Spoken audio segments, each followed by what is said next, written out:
আবুল হাসান। সে এক পাথর আছে, কেবলই লাবণ্য ধরে, উজ্জ্বলতা ধরে আর্দ্র, মায়াবী করুণ। এটা সেই পাথরের নাম নাকি?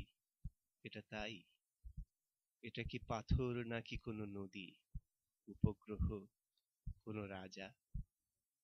পৃথিবীর ৩ ভাগ জলের সমান কারো কান্না ভেজা চোখ, মহাকাশে ছড়ানো ৬টি তারা, তীব্র তীক্ষ্ণ তমোহর, কি অর্থ বহন করে এই সব মিলিত অক্ষর? আমি বহুদিন একা একা প্রশ্ন করে দেখেছি নিজেকে।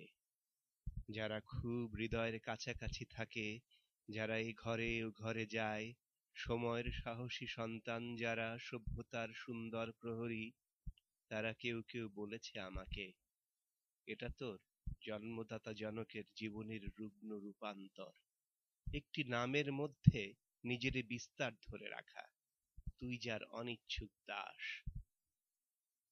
হয়তো যুদ্ধের নাম, জ্যোৎস্নায় দুরন্ত চাঁদে ছুঁয়ে যাওয়া নীল দীর্ঘশ্বাস কোনো মানুষের, সত্যিই কি মানুষের?